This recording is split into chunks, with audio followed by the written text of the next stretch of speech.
Hey, welcome to the Cam and Otis show. You can see those of you on video, and sometimes the audio, I think, might pick it up that, yeah, I'm on a remote location, not to be disclosed for operations to be done in the future. But hey, welcome, Zach Scheel, man. Great to have you. Navy vet, as it reminded me, and CB, which we were just talking about, one of my favorite groups. I mean, being an engineer myself, I tell you what, some of the stuff I had CBs working for me for a couple of projects and a couple of operations, and boy, you know, I loved them, man. And so I appreciate that, Zach. Welcome to the show. Thank you. Happy to be here. Yeah.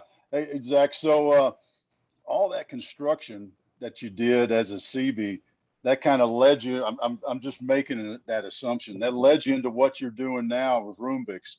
So, but what was the thing that kind of kicked you into, all right, I got to do this myself instead of just working in that industry?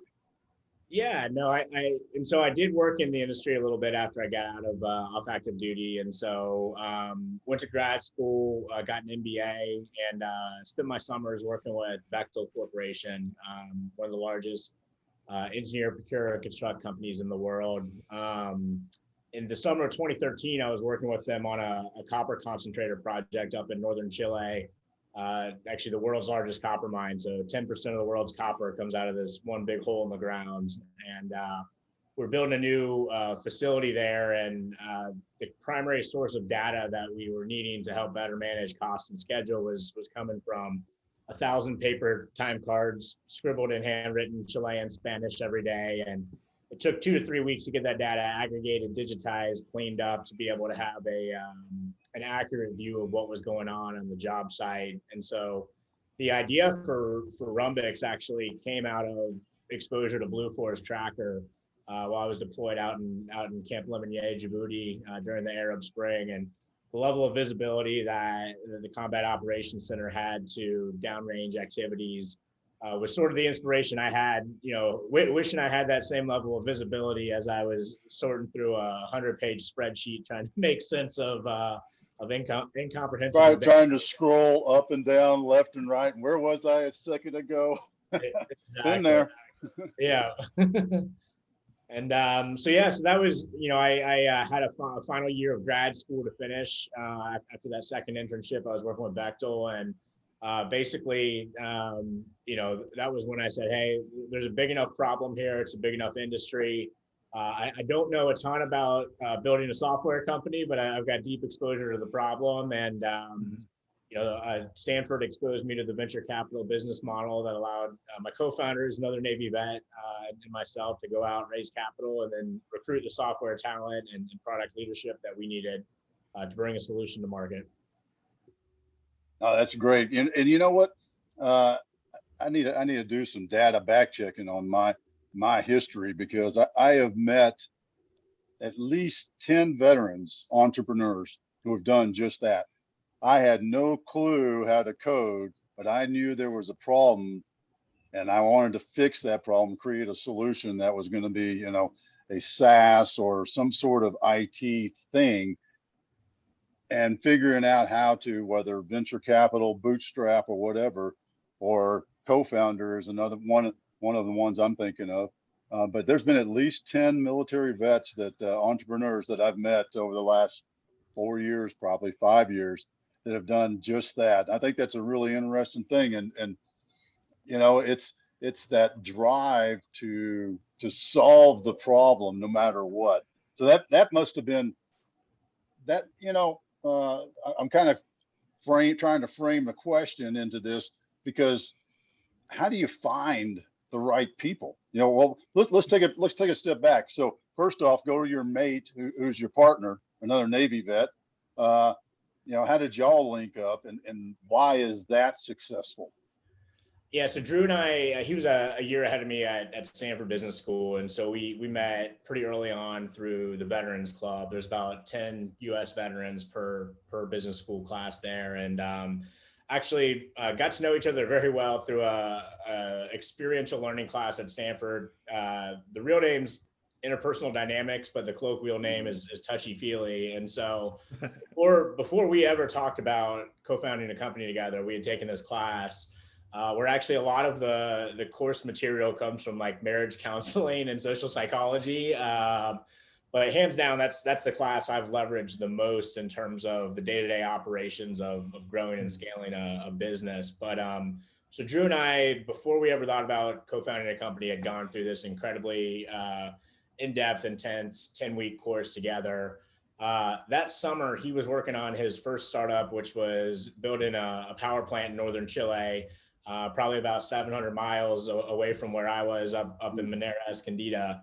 And it was very early stage for his other startup. They were trying to raise project finance, and he was trying to estimate the project cost and better understand the labor cost. And I was like, hey, I am not the most qualified person to give you that data. Like, I'm on a project where some of the best in the world, unfortunately didn't estimate it correctly. So that was kind of the beginning of us basically talking about this problem of needing better data to understand labor and labor productivity on construction job sites. And so I got back to Stanford in the fall. Drew had recently got married, and wasn't looking to move his family down to Chile, and so we started working on Rubix in the fall of 2013, putting pencil to paper on the original business plan. So you were just sketching out the concept of the problem, defining the problem, and then coming to some solutions. How'd you, because this has been a problem for several of those entrepreneurs I've mentioned, and quite frankly, a couple of them that caused their business to tank. How'd you get the right coder connection? Yeah, so I mean, first of all, I was like, pick a problem that's big enough to solve. Like, it needs to be a very big problem and a big addressable market. And so construction's second largest industry in the world behind food production, and labor productivity has plagued it for decades. And so it was a very big problem, which, because of the size of the problem, allowed us to attract capital and investors. And they backed us because of a depth of understanding of the problem and an idea on how to solve it. And fortunately, actually, our first software developer, so the short answer to your question is, you find talent however you can. It's hard to find good talent. One of the classes I had taken in my final year of grad school was sensor network systems. And the TA for the course, his name was Gustavo.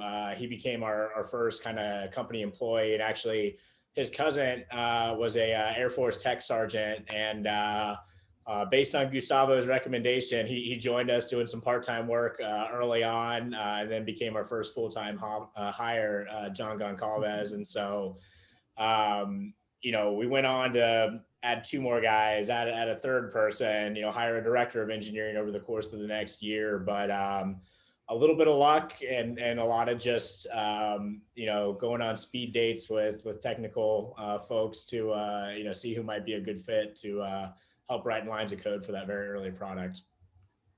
Well, I'm sure it helped just to being in that Stanford network. I'm sure that helped a lot. I mean, the connections there must have been, much better than, plopping down at, wherever you were, whether it was San Diego or Camp Lejeune or out on the East Coast, man. I mean, just, that area has to be ripe for what y'all were looking for. Absolutely. I mean, Stanford's one of the best places on the planet to run into folks who are interested in entrepreneurship, like solving big, hairy problems and have the technical expertise to do so. But I think a lot of that's changed in the last year with COVID. I mean, especially, I know a lot of the tech talent from the Bay Area, has set up shop wherever they wanted to and is working very comfortably, remotely. And our engineering team transitioned very smoothly to a fully remote operation.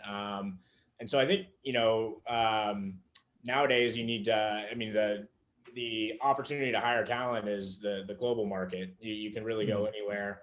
What was super important for Drew and me early on, however, was we didn't know how to engineer and assess the skill of a technical software engineer. And so some of our early company advisors and investors, we made sure to get folks with a technical background And so Eric Chen from OVO Fund, one of our early advisors, and he was doing all of our initial interviews for engineers. And yeah, without folks like that supporting the team that, can give you a thumbs up, thumbs down, maybe in the middle on talent, we would have just been throwing darts at a dartboard blindfolded. I'm curious because you kind of touched on the big problem that you're trying to solve there, and I think you might have undersold it a little bit, because what we're talking about here is really broadly speaking the planning fallacy of you have this project, it's supposed to take this many dollars and 1 year to do it, and it always takes about twice as many dollars in a year and a half to get it done. Yep. And construction is the easy one to pick on for that, but it's something that exists in every industry. There's a reason it's a planning fallacy, not the construction fallacy. Right. So I'm going to ask it this kind of way of just how close are you to solving any sort of that? Because I've heard lots of different creative ideas of like, okay, well, if you just round the numbers right and you switch the incentives around, that's the behavioral economist in me. It's all about incentives, but it's like, gosh, that is a freaking big problem. And it's really interesting to hear you coming from it from more of the construction side rather than the bigger picture element. Yeah, absolutely a problem that's endemic in a lot of different industries. What makes construction more challenging is you don't have a isolated environment like a manufacturing line or something like that. The project is dynamic. You have weather to contend with. You have material supply chains that all of a sudden a pandemic hits and labor prices spike 20x, and all of a sudden your project's underwater. What I love about construction, which is also the challenges the industry faces, is just every project really is, different from the other projects, different group of stakeholders, different owner, different architects, engineers, tradesmen and women doing the work. How we've attacked the problem is start with providing a better way to measure. I think W. Edward Deming said, originally coined the phrase, you can't manage what you don't measure. And so, working with Bechtel, one of the best EPC builders in the world, I got a glimpse into how they measure and manage labor productivity on job sites. And so that also kind of influenced building tools that bring that level of discipline to the masses and provide a tool that can be configured to fit with a construction company's needs. And that's actually where a lot of our customers are starting is, hey, I just need a better way to track this. And so when you think of plan versus actual, we're providing them better actuals now, which creates the ability for that feedback loop. But over time, absolutely a closer connection between the plan and the actual. And you can imagine a ton of different applications for machine learning to auto feedback, auto progress the schedule, auto update it, maybe even change crew composition or work activity that a crew is working on a given day based on feedback from the day prior. No one in the industry is there yet, but by collecting better actuals from the field, which is where we are today, it's laying the groundwork for that moving forward. And I wanted to kind of paint the background picture on that for people because, I used the example of the $1 million project inside 12 months. When you first start reading into, and there's all sorts of really, really bad examples of this. Like there's that New York subway that's been under construction for like 40 years or whatever it is. Like there's all sorts of ridiculous examples of it. But the problem is, people look at it and they go, okay, well, things wind up usually being more expensive than you round up the number. And the problem there is that you're just going to wind up burning that money because we all know that a project will always expand to fit its budget. Same type of thing goes for the timeline too. So that's why I'm so fascinated by the problem that you're solving here is because it's, there's so many different types of solutions that people think of. And it's one of those problems. The reason it's still around, the reason it's such a big problem is because none of those little quick solutions are working for it. So I really love what you're doing there of just bringing the actual data to a closer point to the plants that people can move forward with a better number on it rather than just rounding up recklessly. Because I think that's something that you've seen with a lot of different types of projects and it can lead to burning so much money. Yeah. And construction is still, if you look at like the McKinsey digitization index, it'll rank construction, I think first or second to last, right around like hunting and agriculture. And it's really still in its first wave of digitization. There's still a lot of paper and Excel-based processes. And so bringing those into a SaaS platform like Rubix, where we're able to kind of standardize that collection is is very much where the industry is today. But the good news is that you can look at other industries that have solved this problem in other ways for inspiration. And there's a lot of opportunity to kind of pull from what's worked well. And, healthcare is a good example of another industry that's maybe 5 years ahead of where construction is, but faces the same problems, and essentially just a different industry. One thing on that. So you mentioned digitization of food production as well, and I got an agricultural background.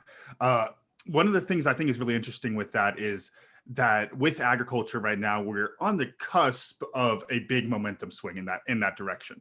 And I can talk about hybrid greenhouses and solar energy and all these really cool things that we're doing in agriculture to cut down on those input costs that are so bad for agriculture. If you would, could you just paint a little bit of what that picture is looking like for the future construction, be it 50 years or 100 years, when things get fully digitized? What is that looking like for us?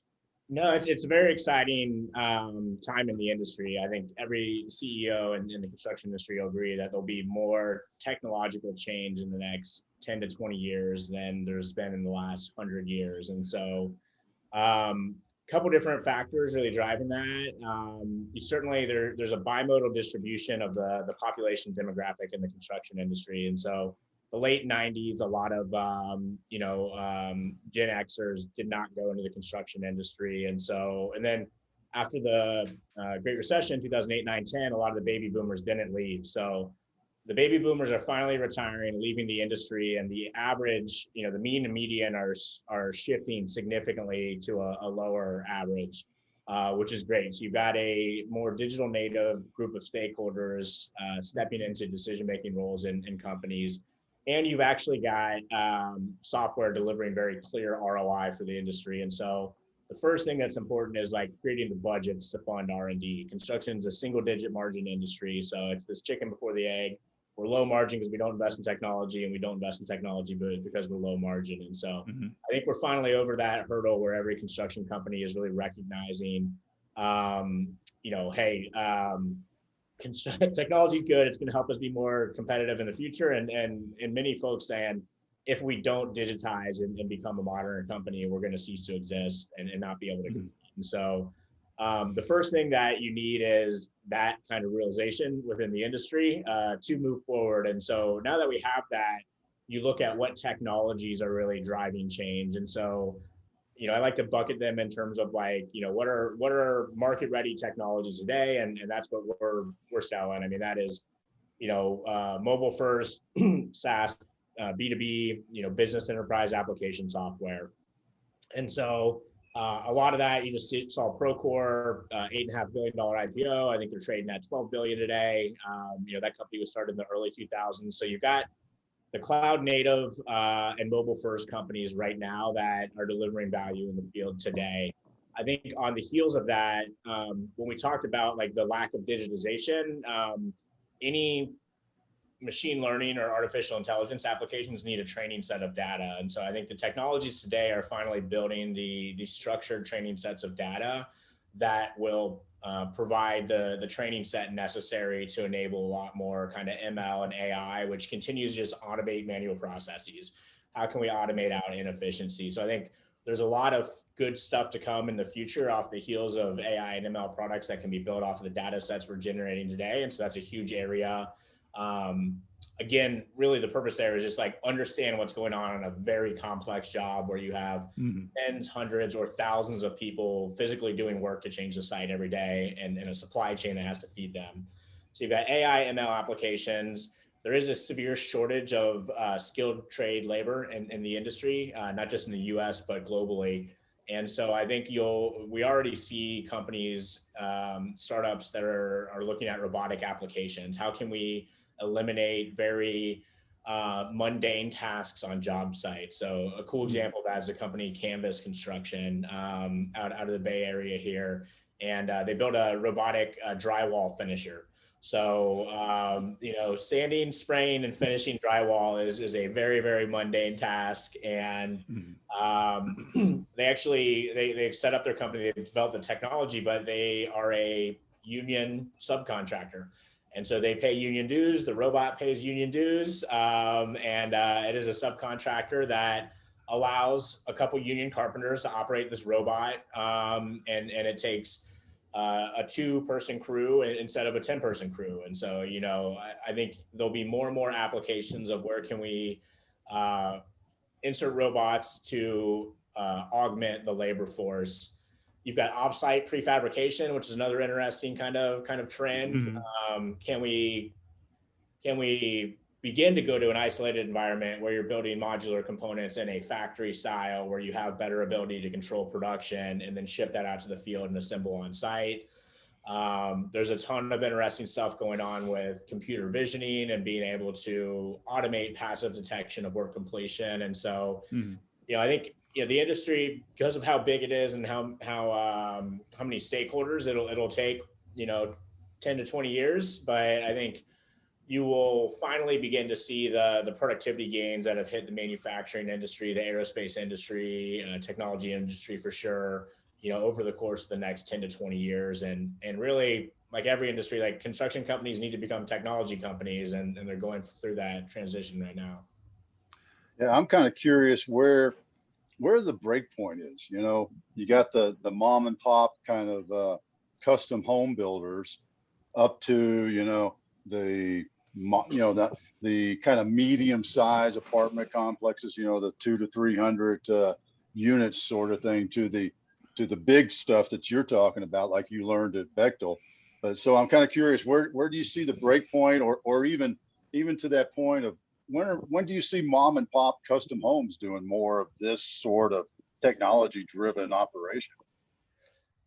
The good news for everyone is that construction follows GDP, and GDP follows population growth, and like all those things are increasing. Like we need more facilities constructed than we have the people to construct them. So I don't think anyone's at risk of not having work.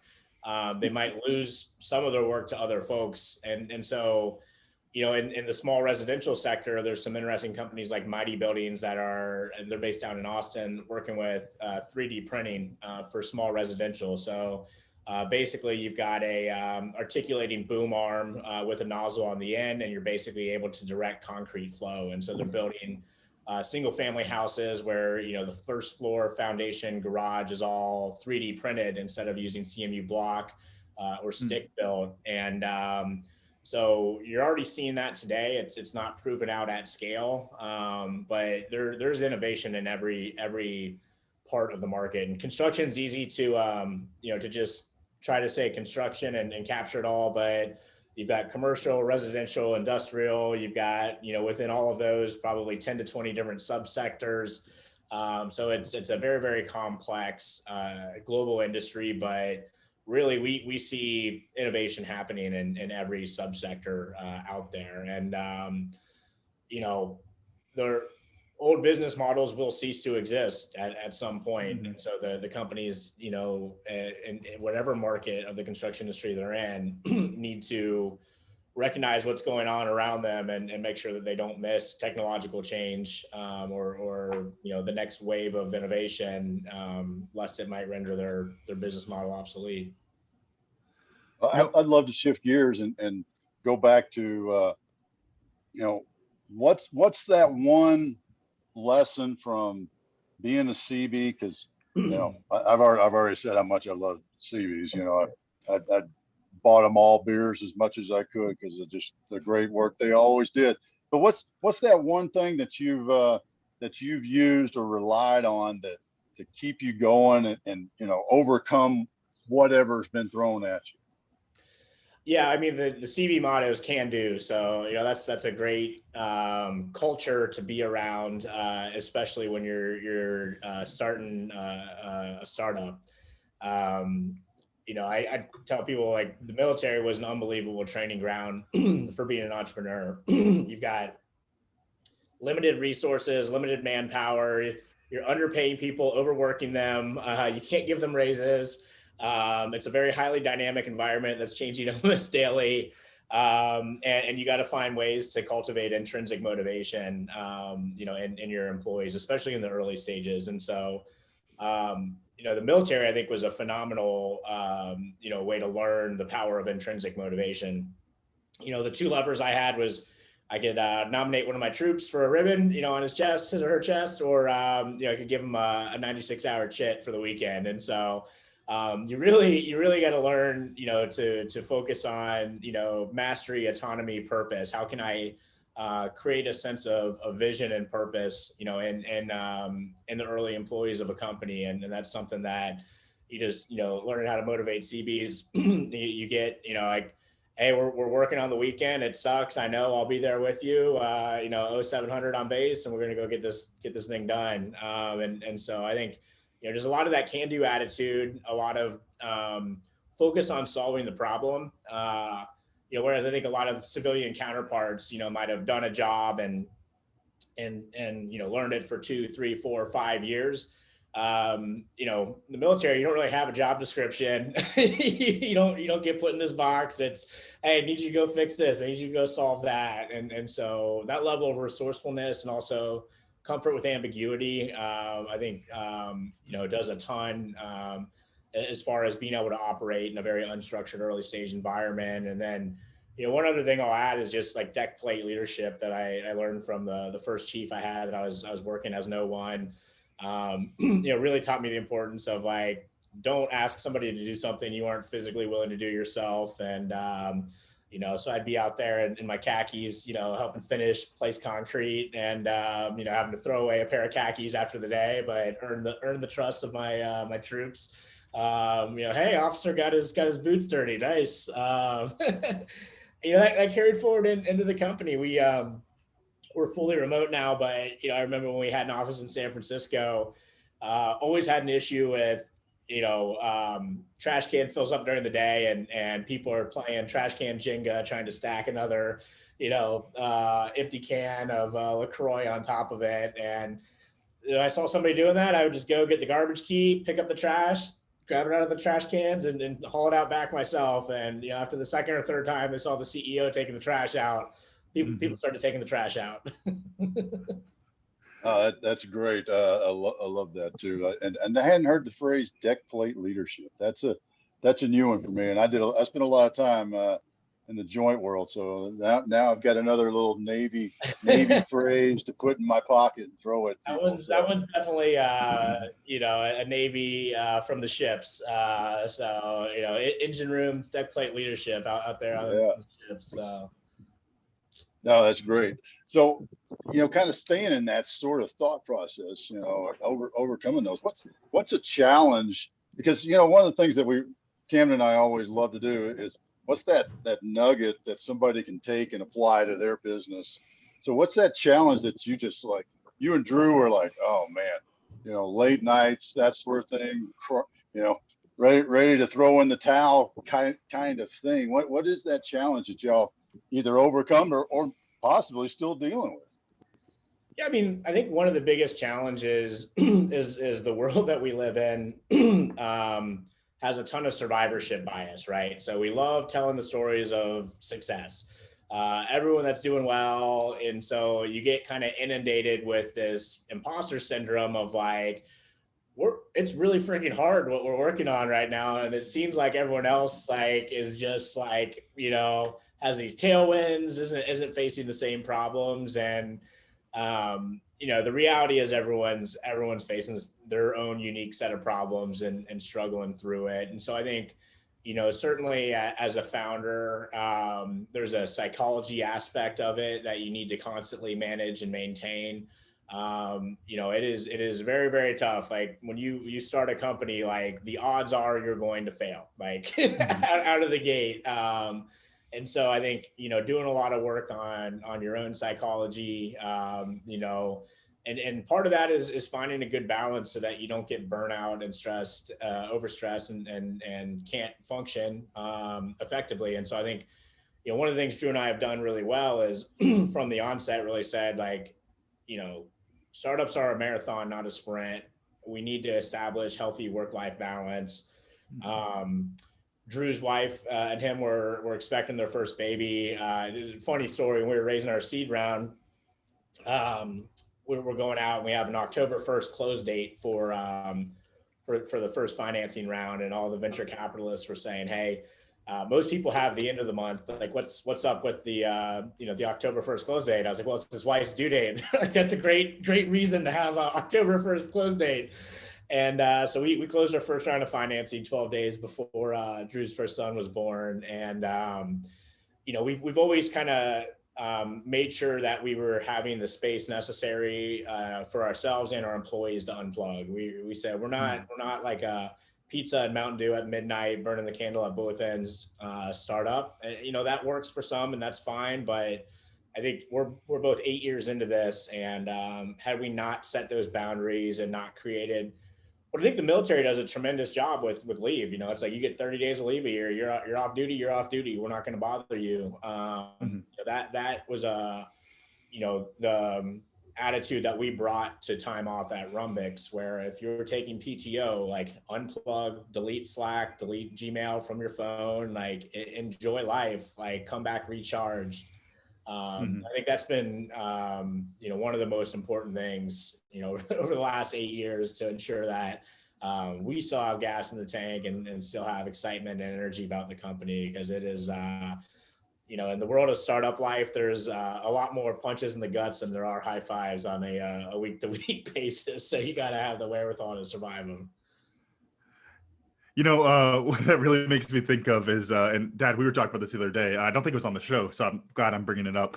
Was a Deion Sanders quote talking about his football team and his community college that he's been coaching at. Actually, not community college. I think it's just D2 college. So a little swipe at him on accident. But anyway, so he's talking about it of how you get these coaches who want to be in there, because coaches have that same kind of mindset of a lot of entrepreneurs, where it's like, you got to live at the field. You can't leave. You're always watching game film. You're always getting ready for the next thing. You're always looking for ways to continuously improve your team. And he had this great quote of, if we can't finish the job by 5 o'clock and you got here at 7 a.m., then we can solve it tomorrow. Because the one thing, you can coach football tomorrow, you can't go raise your kids tomorrow, though. You got to go raise your kids right now. And everyone's got to get home, finish their job at 5 o'clock and go home and raise their kids, because we can't do that for you. We can all go coach together tomorrow. There's not that big of an issue here, but you have to get home to your kids. And like really recognizing that kind of a balance and putting that hard line of it. Because I can picture that, in an entrepreneurial setting, and just like in a coaching environment like that, everyone wants to go win. Everyone wants that national championship. Everyone wants that, big payday where all this hard work comes in. And so you have this incentive to go keep working for it. So it really takes a really smart leader, a wise leader more so, to be able to say, look, I don't care how bad you want to get this project done. You have a family to go see at home, and we can start this again tomorrow morning. So I think that's really great leadership on your part, and wanted to really hammer that one home. No, absolutely. There's always more work to be done. Like there's a temptation, and like email is a double-edged sword. Like you can spend 3 extra hours banging out emails, but it just means you're going to have responses in the morning when you get back to work. And so that could be a vicious cycle. And so you gotta set boundaries and know when to just say, hey, I need some time off. I'm gonna unplug. And that as the founders, it's super important to set that, not just say it, but actually live it ourselves and demonstrate that to our employees. Like, hey, I'm PTO. I will be offline. Drew knows how to get a hold of me if there's an emergency that cannot be handled without my input. Otherwise, I'll see you guys on Monday. I'm really curious, Zach, as we're wrapping up here. So we asked what aspects of the military you used in your transition and in your entrepreneur world. I'm really curious, though. So with your engineering background, what specifics of your engineer schooling do you use into your business? Because I think engineers look at the world very differently. Everyone has their own kind of perspectives. Engineers are definitely one, though. Y'all look at the world differently than everyone else does. So what kind of skills and knowledge do you take from your engineering time into the business specifically? It's a good question. I don't think I've ever been asked that before. So we'll see what kind of an answer I can come up with on the fly here. So I'm a mechanical engineer. And so I did my professional engineer exam. I specialize in heat and mass transfers, thinking like, plumbing, piping systems, fluid flow, HVAC. And so a lot of measuring and modeling flow of fluids, gases, through systems. And so when I look at the problem that we're trying to solve on the construction industry, we've actually looked at it through the lens of cash flows. And so labor, change orders, material, equipment utilization is really cash flows on the job site. And so as we look at the problem, I've definitely taken like a fluid mechanics approach to digitizing actual cash flows on job sites across the various trade contractors, general contractors.